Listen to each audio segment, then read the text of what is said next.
السلام علیکم دوستو، کیسے ہیں آپ سب؟ میں زبینہ فیاض ایک بار پھر آپ کے ساتھ تو میں شروع کر رہی ہوں فیری ٹیل پارٹ 7۔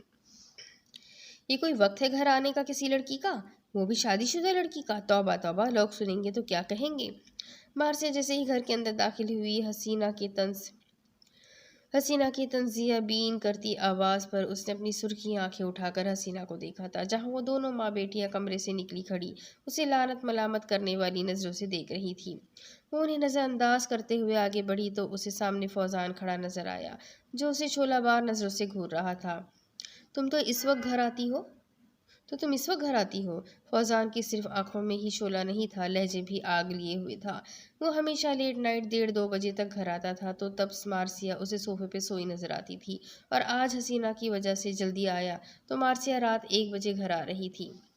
میں روز 12 بجے تک گھر آ جاتی ہوں، مارسیا سپاٹ لہجے میں کہتی کمرے کی جانب بڑھ گئی۔ کہہ تو ایسے رہی ہے تمہاری بیوی جیسے رات 12 بجے نہ ہو شام 5 بجے کی بات کر رہی ہو۔ تمہیں پوری دنیا میں یہی بد اخلاق بگڑی لڑکی ملی تھی، اوپر سے تم نے اسے مزید چھوٹ دی ہوئی ہے۔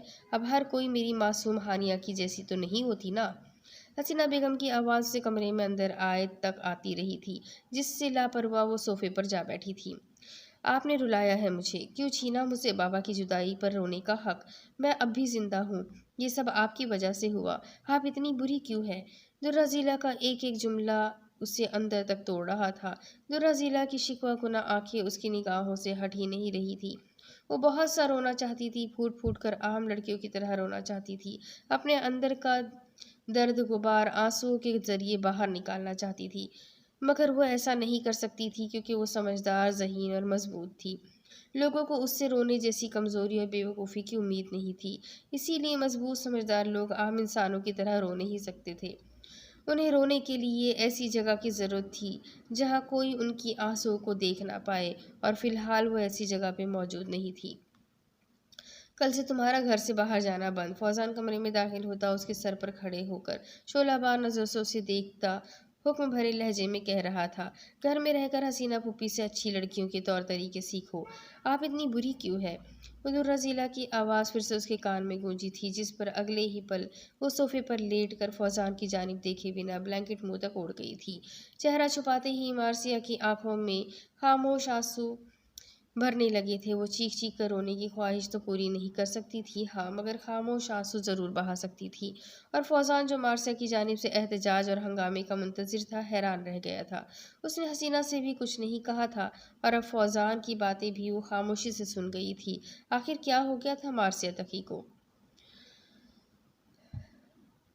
اللہ، مجھ سے اب مزید برداشت نہیں ہو رہا، مجھے ایسا لگ رہا ہے جیسے میرا دل پھٹ جائے گا۔ آپ تو جانتے ہیں میں کمزور بندی ہوں آپ کی، تو پھر کیوں مجھے اس کڑی آزمائش میں ڈالا؟ وہ شکوہ اور آنسو بھری آنکھوں سے گلاس وال سے نظر آتے سیاہ آسمان کی جانب سر اٹھا کر دیکھ رہی تھی۔ اس وقت وہ حدیقہ البنات میں اپنے آفس کے کمرے میں گلاس وال کے قریب کھڑی تھی۔ سناٹے بھرے ماحول میں بیک گراؤنڈ میں صرف صدفی کی دروازہ پیٹنے کی اور درہ ذیلہ کو پکارنے کی آواز آ رہی تھی، مگر درہ ذیلہ جیسے اسے سن نہیں پا رہی تھی۔ وہ اعتراف سے غافل پوری توجہ سے کسی اور جانب متوجہ تھی۔ اسے دنیا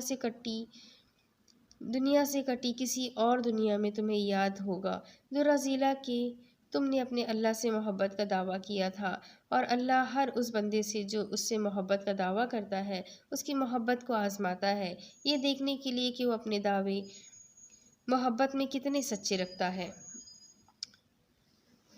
جو اسے اپنی سب سے پیاری چیز قربان کر کے دینا پڑتی ہے۔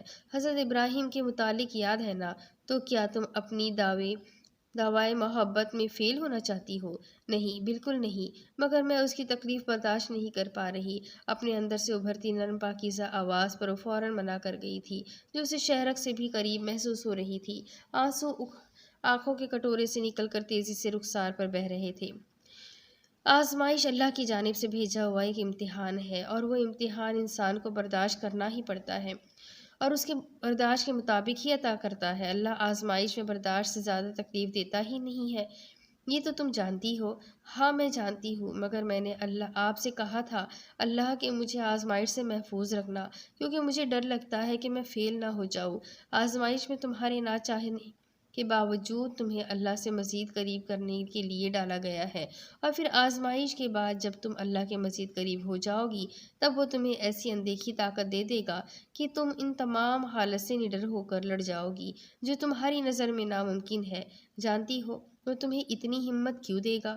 نہیں، اور میں لے کر کیا کروں گی ایسی ہمت جو مجھ سے میرے سب سے پیاری چیز کھو کر ملے؟ آنسوؤں کو انگلیوں سے سختی سے رگڑتی وہ بولی، پاگل، وہ اس پیاری چیز کے بدلے تمہیں اپنا آپ سونپتا ہے، کیونکہ جب تم اس پر یقین رکھتے ہو تو تب وہ تمہیں اس یقین کے معجزے دکھاتا ہے۔ جب تم اسے اپنے لیے کافی جان لیتے ہو تب وہ تمہارے لیے کافی ہو جاتا ہے۔ آغاز تلخ ہے تو کیا ہے تو کیا ہوا؟ اللہ نے اختتام ضرور خوبصورت لکھ رکھا ہے۔ تمہارا مقدر تمہاری زندگی نہیں بناتا، بلکہ تمہارا توکل تمہاری زندگی بناتا ہے۔ تمہارے پاس اب بھی دعا کا اختیار ہے۔ تمہاری کہانی اب بھی ختم نہیں ہوئی، اور اب مجھے کچھ نہیں چاہیے سوائے اس کے کہ مجھے اس آزمائش میں آپ کامیاب کرے اور مجھے اپنی قربت عطا کرے۔ اپنی بات ختم کرتی وہ ادراک کی سرزمین پہ واپس لوٹتے ہی اس نے دروازے کی کھٹکھٹانے کی آواز سنی جسے ستوی برابر پیٹے جا رہی تھی۔ اپنی آنسوؤں کو آخری مرتبہ انگلیوں کے پوروں سے صاف کرتی پلٹ کر دروازے کی جانب بڑھی۔ She lives life in her own little fairy tale۔ وہ ایک فیری ٹیل گرل تھی جو اپنی خود کی فیری لینڈ میں ہنسی خوشی رہ رہی تھی، جو اپنی فیری ٹیل کے مکمل ہونے کے لیے ونس اپون اے ٹائم کا انتظار کر رہی تھی جس میں وہ اپنے پرنس چارمنگ سے ملتی، مگر وہ اب جان گئی تھی وہ کبھی بھی سنڈریلا نہیں بن سکتی تھی، کیونکہ اسے کوئی ایسا پرنس نہیں ملنے والا تھا جو اس کے ایک پیر کا جوتا سنبھالتے ہوئے اسے پوری دنیا میں ڈھونڈتا پھرے، اور نہ ہی اسنو وائٹ جسے بچانے کے لیے اس کا پرنس تمام مصیبتیں جھیل کر اس تک پہنچتا ہے، اور نہ ہی سلیپنگ بیوٹی، اور نہ ہی کوئی اور پرنسس، کیونکہ ان سب کی زندگی میں ایک پرنس چارمنگ آیا تھا، مگر اس کی زندگی میں ان فیری ٹیلز میں سے پرنس کے بجائے ایک ویلن داخل ہوا تھا۔ درازیلا نے سوچ لیا تھا کہ وہ اپنا فیری ٹیل اب خود بنائے گی، نئے اور انوکھے انداز میں، اور اب ایک نئی فیری ٹیل کی بنیاد ڈالے گی۔ میں اب اپنا فیری ٹیل خود لکھوں گی، ایک نئے انداز میں، جس میں شہزادی چھوڑ جائے گی شہزادے کو۔ عدن کہاں ہو تم؟ ستوی لان میں کھڑی سیل فون پر عدن سے بات کر رہی تھی۔ رات کے 1:30 بج رہے تھے۔ وہ درازیلا کو منا کر ساتھ محسیمہ لے آئی تو مارسیا محسیمہ سے جا چکی تھی اور عدن ابھی تک گھر نہیں لوٹا تھا، سو وہ درازیلا کو سونے کی تلقین کرتی لان میں چلی آئی تھی۔ ابھی راستے میں ہوں، محسیمہ ہی آ رہا ہوں۔ ویسے کال کیوں کیا؟ کیا میری یاد آ رہی تھی؟ دوسری جانب سے عدن کی مسکراتی آواز پر اس کے لبوں پر بھی مسکراہٹ دوڑ گئی۔ بالکل نہیں، وہ میں یہ کہنا چاہتی تھی کہ مارسیا کو میں نے کال کیا تھا تو اس کا سیل فون آف جا رہا ہے، تو تم فوزان صاحب کو کال کر کے پوچھو نہ کہ وہ کیسی ہے۔ کیوں، مارسیا کو کیا ہوا؟ عدن نے سنجیدہ ہوتے ہوئے پوچھا۔ وہ کچھ نہیں، بس اس کی طبیعت تھوڑی خراب تھی۔ عدن کے پوچھنے پر وہ گڑبڑاتی ہوئی بات سنبھال گئی۔ مارسیا خود اپنا خیال رکھ سکتی ہے، تمہیں پریشان ہونے کی ضرورت نہیں ہے، اور یہ کوئی وقت ہے لوگوں کو کال کر کے خیریت دریافت کرنے کا؟ مجھے سمجھ نہیں آتا ستوی کہ آخر تمہیں عقل کب آئے گی۔ عدن اگلے ہی پل اسے جھڑک کر کہتا کال کٹ کر گیا تھا۔ واٹ؟ یہ کیا تھا؟ میجر کھڑوس تکی، اور مجھے یہ سمجھ نہیں آتا کہ تم کب اپنا کھڑوس پنا چھوڑو گے۔ سیل فون کو کان سے ہٹائے سامنے کر کے روشن اسکرین پر موجود فوجی کی یونیفارم میں ملبوس عدن کو دیکھتے برا سا منہ بنائے وہ کہہ رہی تھی، میں جانتی ہوں تم اپنا کھڑوس پنا کبھی نہیں چھوڑ سکتے۔ ستوی سیل فون کی اسکرین پہ عدن کی تصویر کو دیکھے بڑبڑاتے ہوئے محسیمہ کے گیٹ سے باہر نکل آئی تھی۔ ماحول پر سناٹا طاری تھا۔ ستوی نے سامنے موجود سڑک کی جانب دیکھا جہاں سے عدن کی کار کو آنا تھا۔ اپنے ہاتھ اوپر اٹھاؤ CEO میڈم۔ اپنے پیچھے سے ابھرتی آواز پر ستوی فوراً پلٹی اور ایک ماسک سے چہرہ چھپائے آدمی کو گن لیے کھڑا دیکھ لمحے بھر کے لیے حیران ہوئی اور ساتھ اپنے آس پاس نگاہ دوڑائی۔ رات 2 بجے شاید عدن کی سیکیورٹی گارڈز بھی گدھے گھوڑے بیچ سونے میں مصروف تھے، کیونکہ کوئی بھی نظر نہیں آ رہا تھا۔ ڈونٹ موو ورنہ میں تمہیں شوٹ کر دوں گا۔ ستوی کی جانب گن تانے وہ کہہ رہا تھا، کیوں نہ ہلوں؟ میرا آپریشن تھوڑی نہ ہوا ہے جو میں ہل نہیں سکتی۔ ستوی گن کی جانب پرواہ کیے بغیر تنک کر بولی، میڈم یہ کھلونا نہیں گن ہے،